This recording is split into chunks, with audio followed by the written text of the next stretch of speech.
നമസ്കാരം പ്രിയപ്പെട്ട പ്രേക്ഷകരെ, നേഷൻ ഫസ്റ്റിന്റെ മറ്റൊരു എപ്പിസോഡിലേക്ക് കൂടി സ്വാഗതം. ഞാൻ എസ് ശ്രീകാന്ത്. ദേശീയ വാർത്തകളുടെ സമഗ്ര ചിത്രവുമായി നേഷൻ ഫസ്റ്റ് ഇന്നത്തെ എപ്പിസോഡ് ആരംഭിക്കുകയാണ്. എല്ലാ പ്രിയപ്പെട്ട പ്രേക്ഷകർക്കും സ്വാഗതം. അപ്പോൾ ഇന്നത്തെ ഏറ്റവും പ്രധാനപ്പെട്ട രാവിലത്തെ വാർത്തകൾ, അതോടൊപ്പം ഇനി സംഭവിക്കാൻ സാധ്യതയുള്ള വാർത്തകൾ, ഇന്നത്തെ എല്ലാ ദേശീയ തലത്തിലെ പ്രധാനപ്പെട്ട സംഭവ വികാസങ്ങളെല്ലാം കോർത്തിണക്കി പ്രിയപ്പെട്ട പ്രേക്ഷകരുടെ മുന്നിലേക്ക് എത്തിക്കുകയാണ് നേഷൻ ഫസ്റ്റ്. ഇന്ന് ആദ്യത്തെ വാർത്തയായി വരാൻ പോകുന്നത് ഇന്ധന വില വർധനവ് തന്നെയാണ്. സ്വാഭാവികമായും നമ്മുടെ പ്രിയപ്പെട്ട പ്രേക്ഷകരെ സംബന്ധിച്ചിടത്തോളം അത്ര സുഖകരമല്ലാത്ത ഒരു വാർത്ത കൂടിയായിരിക്കാം അത് എന്ന് പറയാം. 3 രൂപ പെട്രോളിനും ഡീസലിനും ഇപ്പോൾ വർദ്ധിപ്പിച്ചിട്ടുണ്ട് എന്നുള്ളതാണ് ഏറ്റവും പ്രധാനപ്പെട്ട കാര്യം. രാജ്യത്തുടനീളം വർധനവ് നിലവിൽ വന്നും കഴിഞ്ഞു. പശ്ചിമേഷ്യൻ യുദ്ധത്തെ തുടർന്ന് അതിഭീകരമായ രീതിയിൽ ഈ ഇന്ധന വിലയിൽ ക്രൂഡ് ഓയിലിന് വില വർദ്ധിച്ചതിന്റെ അടിസ്ഥാനത്തിലാണ് കേന്ദ്ര സർക്കാരിന്, എണ്ണ കമ്പനികൾക്ക് ഇതിൽ ഇടപെടാതിരിക്കാൻ മറ്റു പോംവഴികളില്ല എന്ന പശ്ചാത്തലത്തിലാണ് ഈ വില വർധനവ് നടപ്പാക്കിയിരിക്കുന്നത്. 3 രൂപ പെട്രോളിനും ഡീസലിനും വില വർദ്ധിപ്പിച്ച് തൽക്കാലം പിടിച്ചു നിൽക്കാനുള്ള ശ്രമമാണ് നടത്തുന്നത്. നേരത്തെ $69 ഉണ്ടായിരുന്ന പെട്രോൾ ഡീസൽ ബാരലിന് ഇപ്പോൾ 113 രൂപ ആയി കഴിഞ്ഞു എന്നുള്ളതാണ് ഏറ്റവും പ്രധാനപ്പെട്ട കാര്യം. അപ്പോൾ ഈ 113 രൂപ, 69 രൂപ ഉണ്ടായിരുന്നിടത്ത് 113 രൂപയാകുമ്പോൾ സ്വാഭാവികമായും എണ്ണ കമ്പനികൾക്ക് വലിയ നഷ്ടം സംഭവിക്കും എന്നുള്ള കാര്യത്തിൽ ഒരു സംശയവും വേണ്ട. ആ നഷ്ടം നികത്താൻ 3 രൂപയെങ്കിലും കൂട്ടാതെ മറ്റ് പോംവഴിയില്ല എന്നുള്ളതായിരുന്നു വസ്തുത. ഈ കഴിഞ്ഞ ദിവസങ്ങളിലൊക്കെ തന്നെ പരമാവധി പിടിച്ചു നിൽക്കാനുള്ള ശ്രമം സർക്കാരിൻ്റെ ഭാഗത്തു നിന്നും എണ്ണ കമ്പനികളുടെ ഭാഗത്തു നിന്നും ഉണ്ടാവുകയും ചെയ്തിരുന്നു. പക്ഷേ ഇനിയിപ്പോൾ ഈ എണ്ണ വില വർധനവല്ലാതെ ഏതാണ്ട് 22,000 കോടി രൂപയുടെ നഷ്ടത്തിലാണ് ഓരോ എണ്ണ കമ്പനികളും പോകുന്നത്. ആകെ എണ്ണ കമ്പനികളെല്ലാം ചേർന്ന് 22,000 കോടിയുടെ നഷ്ടം ഒരു ദിവസം ഉണ്ടാകുന്നു എന്നുള്ളതാണ് കണക്ക്. അപ്പോൾ സ്വാഭാവികമായും വില വർധനവിലേക്ക് കാര്യങ്ങൾ നീങ്ങിയിരിക്കുന്നു. ഇത് പശ്ചിമേഷ്യൻ യുദ്ധം നമുക്കറിയാം, അത് എല്ലാ സീമകളും ലംഘിച്ച് മുന്നോട്ട് പോവുകയാണ്. അതിനൊരു അവസാനം ഉണ്ടാകുന്നില്ല. നമ്മുടെ ടാങ്കറുകൾ ഹോർമുസ് കടൽ കടന്ന് ഇവിടേക്ക് വരാൻ അനുവദിക്കുന്നില്ല എന്നുള്ളതാണ് മറ്റൊരു പ്രധാനപ്പെട്ട വസ്തുത. ഈ അടുത്ത് ഒമാൻ ഭാഗത്ത് വെച്ച് നമ്മുടെ ടാങ്കറിന് നേർക്ക് ആക്രമണം ഉണ്ടാവുകയും അത് നമുക്ക് വലിയ തോതിൽ പ്രതിസന്ധിയായി മാറുകയും ചെയ്തിരുന്നു. ഈ പശ്ചാത്തലത്തിൽ കൂടിയാണ് ഇപ്പോൾ എണ്ണവില വർധനവിലേക്ക് കാര്യങ്ങൾ നീങ്ങിയിരിക്കുന്നത്. പ്രതിസന്ധി അയയാതെ മറ്റ് പോംവഴികളില്ല. നമ്മുടെ അയൽ രാജ്യങ്ങളായ പാകിസ്ഥാൻ, ശ്രീലങ്ക, ബംഗ്ലാദേശ്, നേപ്പാൾ ഉൾപ്പെടെ എല്ലാ സ്ഥലങ്ങളിലും എണ്ണവില വർധനവ് ഇതിനോടകം തന്നെ നടപ്പാക്കി ശരവേഗത്തിലാണ് എണ്ണവില പോകുന്നത്.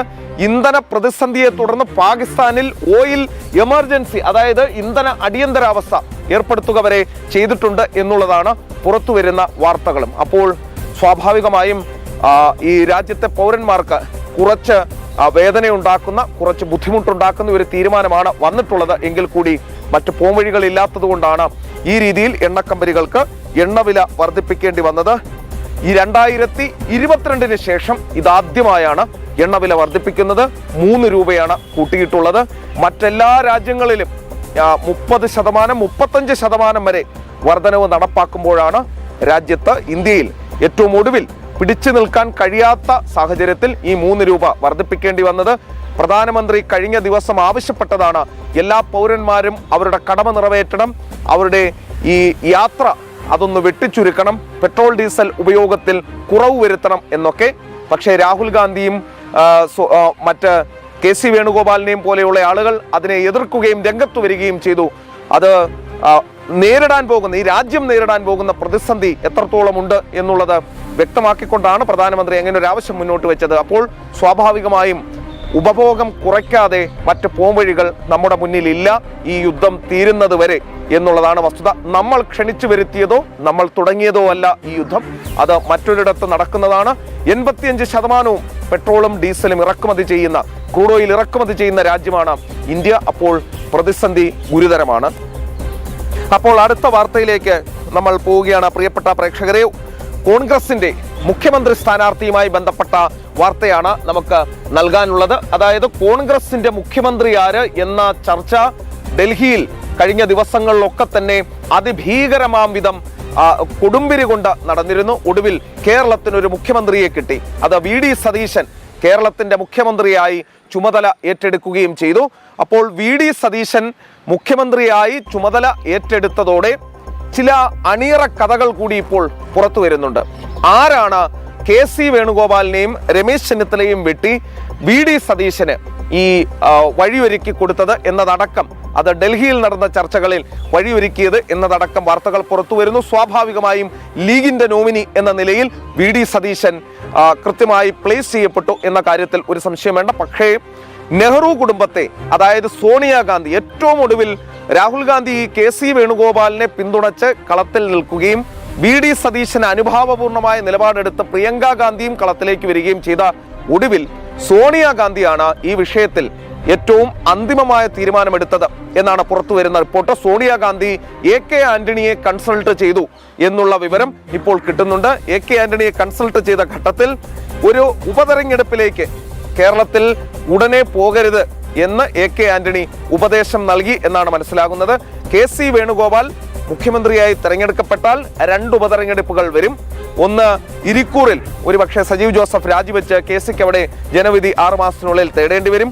അതോടൊപ്പം തന്നെ ആലപ്പുഴ സീറ്റ് അദ്ദേഹം ഒഴിഞ്ഞ ഒരു ലോക്സഭാ തെരഞ്ഞെടുപ്പിലേക്ക് കൂടി കാര്യങ്ങൾ പോകും. അങ്ങനെ ഒരു സാഹചര്യം ഉണ്ടാക്കരുത്, ഉണ്ടാക്കിയാൽ അത് വലിയ തിരിച്ചടിയായിരിക്കും എന്ന ഉപദേശം നൽകിയത് എ.കെ. ആന്റണിയാണ് എന്ന തരത്തിൽ വിവരങ്ങൾ പുറത്തു വരുന്നുണ്ട്. ഏറ്റവും ഒടുവിൽ അത് ലീഗിന്റെ നിലപാട് നിർണായകമാണെന്നും ലീഗിനെ പിണക്കിയാൽ മുന്നോട്ട് പോകാനാകില്ല എന്ന് കൂടി എ.കെ. ആന്റണിയുടെ ഭാഗത്തുനിന്നും നിർദ്ദേശം വന്ന പശ്ചാത്തലത്തിൽ സ്വാഭാവിക ചോയ്സ് എന്ന രീതിയിൽ ഈ വി.ഡി. സതീശനിലേക്ക് എത്തുകയായിരുന്നു എന്നാണ് ഇപ്പോൾ അണിയറ കഥകൾ.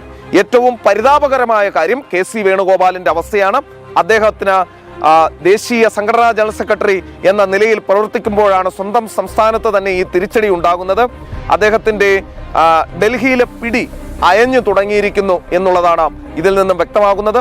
രാഹുൽ ഗാന്ധിയുടെ അകമഴിഞ്ഞ പിന്തുണയുണ്ടായിട്ടും അദ്ദേഹത്തിന് പിടിച്ചു നിൽക്കാനായില്ല എന്നുള്ളതും അദ്ദേഹത്തെ സംബന്ധിച്ചിടത്തോളം വലിയ തിരിച്ചടി തന്നെയാണ് എന്ന കാര്യത്തിൽ ഒരു സംശയവും വേണ്ട. ഒപ്പം തന്നെ ഈ ഗാന്ധി ഫാമിലിയിൽ, ഈ നെഹ്റു കുടുംബത്തിൽ നിലവിൽ രാഹുലിന്റെ പിടി അയഞ്ഞ് അത് നേരെ പ്രിയങ്ക ഗാന്ധിയുടെ കൈകളിലേക്ക് ബാറ്റൺ പോകാനും ഇതൊരു പക്ഷേ കാരണമായേക്കും എന്ന തരത്തിലും സൂചനകൾ വരുന്നുണ്ട്. അപ്പോൾ എന്തായാലും അണിയറ കഥകൾ കൂടി നമ്മുടെ പ്രിയപ്പെട്ട പ്രേക്ഷകരിലേക്ക് എത്തിക്കണം എന്ന് തോന്നി, അതിനാൽ ഇത് പറഞ്ഞു എന്നുള്ളത് മാത്രം. എന്തായാലും കോൺഗ്രസിനെ നിയന്ത്രിച്ചത് ലീഗിന്റെ അന്തിമമായ തീരുമാനമാണ് എന്ന കാര്യത്തിൽ ഒരു സംശയവും ഇല്ലാതായിരിക്കുന്നു. ലീഗാണ് ഹൈക്കമാൻഡ് എന്ന് വ്യക്തമായിട്ടുണ്ട്. പ്രിയപ്പെട്ട പ്രേക്ഷകരെ, മറ്റൊരു പ്രധാനപ്പെട്ട വാർത്തയിലേക്ക് കൂടി നമുക്ക് പോകാനുണ്ട്. അത് ഡൽഹിയെ സംബന്ധിച്ച്, ഈ രാജ്യത്തെ സംബന്ധിച്ചിടത്തോളം ഏറ്റവും പ്രധാനപ്പെട്ട വാർത്തകളിൽ ഒന്ന് തന്നെയാണ് അത്. അതായത് കേന്ദ്ര മന്ത്രിമാരുടെയും അതോടൊപ്പം തന്നെ കേന്ദ്ര മന്ത്രിസഭയിലെ സ്വതന്ത്ര ചുമതലയുള്ള മന്ത്രിമാരുടെയും സഹമന്ത്രിമാരുടെയും ഒരു യോഗം അത് ഡൽഹിയിൽ വെച്ച് ഈ മെയ് 21 നടക്കാൻ പോകുന്നു എന്നുള്ളതാണ് ഏറ്റവും പ്രധാനപ്പെട്ട കാര്യം. പ്രധാനമന്ത്രി നരേന്ദ്രമോദി അതിന് അധ്യക്ഷത വഹിക്കുന്നു എന്നുള്ളതും ഇതോടൊപ്പം എടുത്തു പറയേണ്ടതാണ്. ഇങ്ങനെയൊരു മീറ്റിംഗ് 2025 ജൂണിൽ നടക്കുകയുണ്ടായി. അതിനുശേഷം ഇപ്പോഴാണ് നടക്കുന്നത്. ഓരോ ഡിപ്പാർട്ട്മെന്റുകളുടെയും അവരുടെ പ്രോഗ്രസ് റിപ്പോർട്ട് ഇതിൽ അറിയിക്കണം എന്നുകൂടി നിർദ്ദേശം നൽകിയിട്ടുണ്ട്. ഈ പ്രോഗ്രസ് റിപ്പോർട്ട് അറിയിക്കുന്നത് കൃത്യമായി ഇവരുടെ വർക്ക് ഏത് തരത്തിൽ ഇവർ ചെയ്തിരുന്നു എന്നതടക്കം വിലയിരുത്തുന്നതിന് കൂടി വേണ്ടിയാണ്. ഈ പശ്ചാത്തലത്തിൽ ഈ നടക്കാൻ പോകുന്ന മന്ത്രിതല യോഗം എന്ന് പറയുന്നത് വളരെ വളരെ പ്രധാനപ്പെട്ട യോഗമായി മാറുകയാണ്. ഒപ്പം ഓരോ ഡിപ്പാർട്ട്മെന്റുകൾക്കും ഇനി വരാൻ പോകുന്ന നാളുകളിൽ എന്തൊക്കെ ചെയ്യാൻ സാധിക്കും എന്നുള്ളത് കൂടി അറിയിക്കേണ്ടി വരും. കാരണം ഈ പശ്ചിമേഷ്യൻ യുദ്ധ ഭീതി നിലനിൽക്കുന്ന സാഹചര്യത്തിൽ കൂടുതൽ ജനോപകാരപ്രദമായ കാര്യങ്ങൾ സ്വീകരിക്കാൻ, അതോടൊപ്പം തന്നെ പ്രതിസന്ധികളിൽ എങ്ങനെ ഓരോ ഡിപ്പാർട്ട്മെന്റുകളും ഇടപെടണം എന്നതടക്കം അവിടെ തീരുമാനിക്കും എന്നാണ് പറയുന്നത്. പക്ഷേ പ്രേക്ഷകരെ, മറ്റൊരു അണിയറ കഥ കൂടി ഈ കാര്യത്തിൽ പറയാനുള്ളത്, പ്രധാനമന്ത്രി നരേന്ദ്രമോദി ക്യാബിനറ്റ് റീഷഫ്ലിംഗിലേക്ക് പോകുന്നു എന്നൊരു അണിയറ കഥ വരുന്നുണ്ട്, ഒരു രഹസ്യം വരുന്നുണ്ട്. അതായത് ഈ മന്ത്രിസഭ പുനഃസംഘടിപ്പിക്കാൻ ഒരു ജൂലൈ മാസത്തിലൊക്കെ തന്നെ മന്ത്രിസഭാ പുനഃസംഘടനയിലേക്ക് കാര്യങ്ങൾ പോകാൻ പോകുന്നു. അതിനു മുന്നോടിയായാണ് ഈ യോഗം എന്നൊരു കരക്കമ്പി കൂടി ഉണ്ട്. അങ്ങനെ ഒരു അണിയറക്കഥ കൂടി ഇതിലുണ്ട്. ആരുടെയൊക്കെ പെർഫോം ചെയ്യാത്ത ആരുടെയൊക്കെ തലയുരുളും, പെർഫോം ചെയ്യാൻ സാധ്യതയുള്ള ആരൊക്കെ ഉള്ളിലേക്ക് വരും, കൂടുതൽ കേരളത്തിൽ 3 സീറ്റുകൾ പിടിച്ച പശ്ചാത്തലത്തിൽ കേരളത്തിൽ നിന്നും ഒരാൾ കൂടി എത്താനുള്ള സാധ്യതയുണ്ടോ തുടങ്ങിയ ഒട്ടനവധി സാധ്യതകൾ തുറന്നു കിടക്കുകയാണ്. അതുമായി ബന്ധപ്പെട്ട മുഴുവൻ വിവരങ്ങളും ജനം ടിവിയിലൂടെ വരുന്ന മണിക്കൂറുകളിൽ, വരുന്ന ദിവസങ്ങളിൽ പ്രിയപ്പെട്ട പ്രേക്ഷകർക്ക് കാണാം. അപ്പോൾ സമയം ഇപ്പോൾ 8 മണി കഴിഞ്ഞ് 10 മിനിറ്റ് പിന്നിട്ടിരിക്കുന്നു. മറ്റൊരു പ്രധാനപ്പെട്ട വാർത്ത വരുന്നത് പശ്ചിമ ബംഗാളിൽ നിന്നാണ്. BJP അധികാരത്തിലേക്ക് എത്തിയതിനു ശേഷം പശ്ചിമ ബംഗാളിനെ സംബന്ധിച്ചിടത്തോളം വലിയ തോതിൽ, വളരെ മികച്ച തോതിൽ കാര്യങ്ങൾ മുന്നോട്ട് പോകുന്നുണ്ട്. അവിടെ സുവേന്ദു അധികാരിയുടെ നേതൃത്വത്തിലുള്ള ശക്തമായ നീക്കങ്ങൾ നടക്കുകയും ചെയ്യുന്നുണ്ട്. ഇപ്പോൾ ഞാൻ നിൽക്കുന്ന, അതിനിടയിൽ ഒരു കാര്യം കൂടി പറഞ്ഞു, ഞാൻ നിൽക്കുന്ന ഈ സ്ഥലം കർത്തവ്യ പത്ത് ആണ്. കർത്തവ്യ പത്തിലെ കുറച്ച് ഭംഗിയുള്ള ദൃശ്യങ്ങൾ നമ്മുടെ ക്യാമറാമാൻ കൃഷ്ണകുമാർ നമ്മുടെ പ്രിയപ്പെട്ട പ്രേക്ഷകർക്ക് കാണിച്ചു തരും. ഇടയ്ക്ക് ഫുൾ ടൈം എന്നെ കണ്ടുകൊണ്ടിരിക്കുന്നതിലും ഭേദം ഈ കാഴ്ചകൾ കൂടി കാണുന്നതാണ്. ഒപ്പം ഈ വാർത്തകളും നിങ്ങൾക്ക് പിന്നാമ്പുറത്ത് കേൾക്കാം. അതായത് വാർത്തയിലേക്ക് വന്നാൽ, ബംഗാളിൽ ആർജിക്കർ മെഡിക്കൽ കോളേജിലെ ബലാത്സംഗ കൊലക്കേസുമായി ബന്ധപ്പെട്ട് ഇരയുടെ മാതാപിതാക്കൾ കൊൽക്കത്ത കോടതിയെ സമീപിച്ച് 3 പേരെ അറസ്റ്റ് ചെയ്യണമെന്ന ആവശ്യം ഉന്നയിച്ചു എന്നുള്ളതാണ്.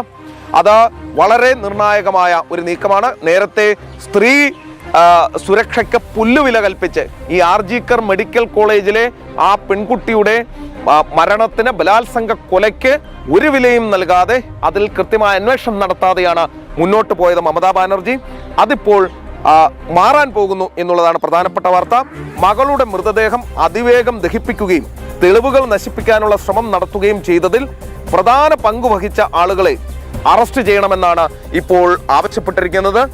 നമ്മുടെ ക്യാമറാമാൻ കൃഷ്ണകുമാർ നേരെ കാണിക്കുന്ന ആ ദൃശ്യങ്ങൾ നിങ്ങൾക്ക് മനസ്സിലാകാൻ വേണ്ടി, അത് നോർത്ത് ബ്ലോക്കും സൗത്ത് ബ്ലോക്കുമാണ്. അവിടെ നിന്നും ഇപ്പോൾ കർത്തവ്യ ഭവനുകളിലേക്ക് നമ്മുടെ ഓഫീസുകളെല്ലാം മാറിക്കഴിഞ്ഞു. അതിന്റെ പിറകിൽ രാഷ്ട്രപതി ഭവൻ കാണാം. ഇത് കർത്തവ്യ പത്താണ്.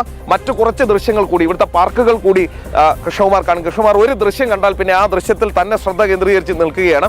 അപ്പോൾ മറ്റു ദൃശ്യങ്ങൾ കൂടി നമ്മുടെ പ്രിയപ്പെട്ട പ്രേക്ഷകർക്ക് കാണിച്ചു തരും. അപ്പോൾ ആർജിക്കർ മെഡിക്കൽ കോളേജിലെ ഈ വിഷയത്തിലേക്ക് വരികയാണെങ്കിൽ, സീൽദ കോടതിയിൽ സമർപ്പിച്ച പുതിയ ഹർജിയിൽ മുൻ പാനിഹാട്ടി MLA നിർമ്മൽ ഘോഷ്, സോംനാഥ് ദാസ്, പ്രാദേശിക തൃണമൂൽ പ്രവർത്തകൻ സഞ്ജീവ് മുഖോപാധ്യായ് എന്നിവരെ അറസ്റ്റ് ചെയ്യണമെന്നാണ് ആവശ്യപ്പെട്ടിട്ടുള്ളത്. ഈ തൃണമൂൽ കോൺഗ്രസിന്റെ MLA അടക്കമുള്ളവർ എന്തിനാണ് ഈ ആർജിക്കർ മെഡിക്കൽ കോളേജിലെ ഇര, ആ പെൺകുട്ടിയെ മൃതദേഹം, കൊലപാതകം നടന്നതിന് ശേഷം മൃതദേഹം ഇത്ര വേഗം ദഹിപ്പിക്കാൻ ശ്രമിച്ചത് എന്നുള്ള സംശയം നിലനിൽക്കുന്നുണ്ട്. ആ സംശയം എന്തായാലും ദൂരീകരിക്കപ്പെടണം. അതിന് ഇവരുടെ അറസ്റ്റിലേക്കടക്കം കാര്യങ്ങൾ പോകണം എന്നുള്ള രീതിയിലാണ് ഇപ്പോൾ ആവശ്യം ഉന്നയിച്ചിട്ടുള്ളത്. അതിൽ നടപടി ഉണ്ടാകും എന്ന് തന്നെ നമുക്ക് പ്രതീക്ഷിക്കുകയും ചെയ്യാം.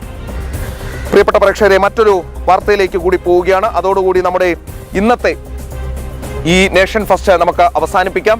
അതായത് നീറ്റ് എക്സാമുമായി ബന്ധപ്പെട്ടാണ്. നമുക്കറിയാം, നീറ്റ് പരീക്ഷയുമായി ബന്ധപ്പെട്ട ചോദ്യപേപ്പർ ചോർന്നതിൽ വളരെ ആശങ്കാകുലരാണ് നമ്മുടെ വിദ്യാർത്ഥികൾ.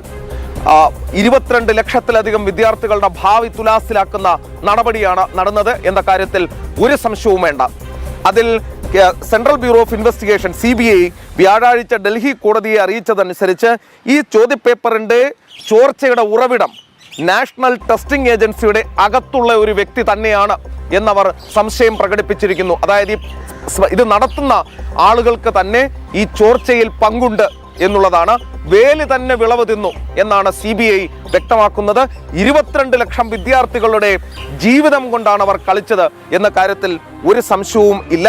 നിലവിൽ അവർ പറയുന്നത് ഇങ്ങനെയാണ്: ശുഭം ഖൈർനാർ എന്ന പ്രതി പൂനെയിലെ ഒരാളിൽ നിന്നാണ് ഈ ചോദ്യപേപ്പർ നേടിയത് എന്ന് CBI പറയുന്നുണ്ട്.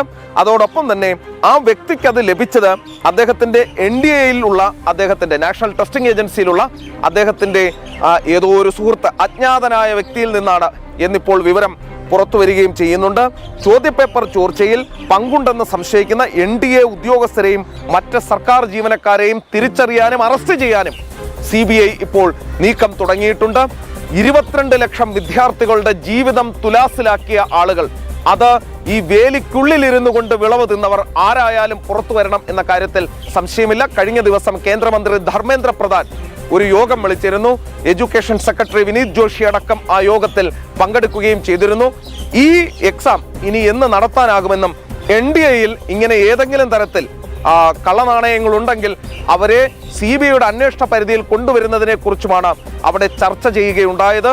എന്തായാലും പ്രിയപ്പെട്ട പ്രേക്ഷകരെ, കേന്ദ്ര സർക്കാരിന്റെ ഭാഗത്തു നിന്നും ഈ വിദ്യാർത്ഥികൾക്ക് ഉണ്ടായ ഈ തിരിച്ചടിയിൽ, വിദ്യാർത്ഥികൾക്കുണ്ടായ ഈ പ്രതിസന്ധിയിൽ എല്ലാവിധ ഇടപെടലുകളും ഉണ്ടാകുന്നു എന്നുള്ളതാണ് ഡൽഹിയിൽ നിന്ന് നമുക്ക് അറിയിക്കാൻ സാധിക്കുന്നത്. ഇനി ഒരിക്കൽ കൂടി ഇങ്ങനെയൊരു പ്രശ്നം ഉണ്ടാകാത്ത തരത്തിൽ ഈ നാഷണൽ ടെസ്റ്റിംഗ് ഏജൻസിയിലെ ഉദ്യോഗസ്ഥരെ അടക്കം കൃത്യമായി പിടികൂടാനുള്ള നീക്കങ്ങളും ആരംഭിച്ചു കഴിഞ്ഞിട്ടുണ്ട്. ഇതിന്റെ വാർത്തയും ഈ ദിവസം നമ്മൾ പ്രിയപ്പെട്ട പ്രേക്ഷകരിലേക്ക് എത്തിക്കുകയും ചെയ്യും. അപ്പോൾ ഇന്നത്തെ ഏറ്റവും പ്രധാന വാർത്ത ഒന്നുകൂടി നോക്കിയാൽ ഈ എണ്ണവില വർധനവായിരുന്നു. കോൺഗ്രസിന്റെ മുഖ്യമന്ത്രി സ്ഥാനാർത്ഥിയുമായി ബന്ധപ്പെട്ട് ഡൽഹിയിൽ നടന്ന അണിയറക്കഥകൾ പറഞ്ഞുപോയി. കേന്ദ്ര മന്ത്രിസഭയുമായി ബന്ധപ്പെട്ട പുനഃസംഘടനയും ഒപ്പം ഒരു യോഗത്തെക്കുറിച്ചും നമ്മൾ കേട്ടു. RG കർ മെഡിക്കൽ കോളേജ് ബലാത്സംഗ കൊലക്കേസുമായി ബന്ധപ്പെട്ട വാർത്ത വന്നു. നീറ്റ് എക്സാമിന്റെ വാർത്ത വന്നു. അങ്ങനെ ഒട്ടനവധി വാർത്തകൾ ഇന്നും സംഭവിക്കാനുണ്ട്. ഇതിന്റെ എല്ലാം ഫോളോ അപ്പുമായി വരുന്ന മണിക്കൂറുകളിൽ നമ്മുടെ റിപ്പോർട്ടർമാർ ചേരും. ദിലീപ് നമ്മുടെ റിപ്പോർട്ടറായി ഇവിടെയുണ്ട്. നന്ദഗോപൻ, ആദർശ്, അങ്ങനെ നമ്മുടെ പ്രിയപ്പെട്ട റിപ്പോർട്ടർമാർ ഡൽഹിയിൽ നിന്നും വാർത്തകൾ ഓരോന്നായി പ്രിയപ്പെട്ട പ്രേക്ഷകരിലേക്ക് എത്തിക്കുകയും ചെയ്യും. അപ്പോൾ സമയം ഇപ്പോൾ 8 മണി കഴിഞ്ഞ് 16 മിനിറ്റ് ആയിരിക്കുന്നു. ഒരു 15 മിനിറ്റാണ് നമുക്ക് അനുവദിച്ചിരിക്കുന്ന ഈ സെഗ്മെന്റിലേക്ക് അനുവദിച്ചിരിക്കുന്ന സമയം. പ്രിയപ്പെട്ട പ്രേക്ഷകർക്ക് ഇന്നത്തെ ഈ സെഗ്മെന്റ് ഇഷ്ടമായി എന്ന് കരുതുന്നു. അപ്പോൾ നാളെ വീണ്ടും കാണാം. അതുവരെ തൽക്കാലം വിട പറയുന്നു.